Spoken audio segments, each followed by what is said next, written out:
All right. Good morning, good afternoon, good evening. Whenever you decide to watch this, I thank you, and you should thank yourself, because at the end of the day, you are educating yourself on yet another additional means, a way to use your banking policy. So that's a good thing.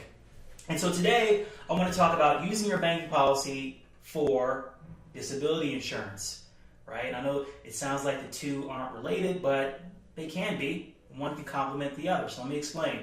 So recently, I had a client of mine. Let's call him John.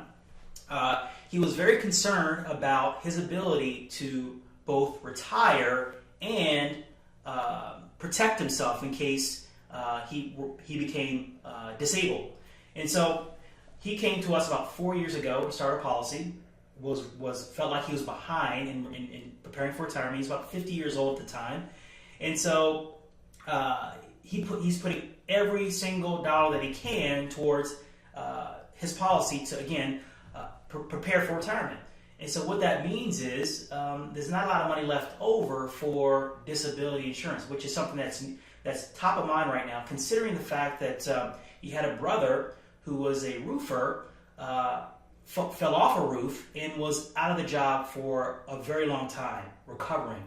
And the process of the medical care and being out of work, it completely drained his nest egg. And so he realized he did not want that happening to him. As a handyman, he knew that his job relied on him being able to physically get out there and do certain things. And so he also realized that he didn't want to do this for the rest of his life. Therefore, he wanted to supplement his retirement with the banking policy. And so, long story short, he's got about 5 years, actually 10 years left before he retires at 65.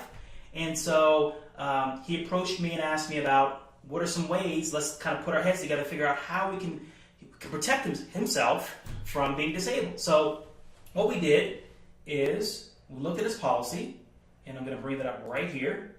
We looked at his policy, and we noticed that he had cash value. Okay, he's not only is going to be relying on Social Security, but he also has a number of rentals. Okay, in the policy. So the policy, the rentals, and his Social Security are what's going to sustain him in retirement comfortably. Okay, and so he's putting $12,000 a year into a policy, and he's been doing so for the last 4 years. And so this year, the 5th year, he's going to start putting. We found a disability insurance policy for a premium of $1,500 a year. All right, so we decided that we could either A, take a policy loan for $1,500 from his policy for $1,500 a year, or we could B, take a withdrawal from his policy for $1,500 a year for the next 10 years. Okay, and so what he decided to do was he took a policy loan. And so let me just show you the difference here, because it's important. You can do either or, and there's power in having options here. So let's just see the impact here. Notice with the policy loan, that balance just continues to build.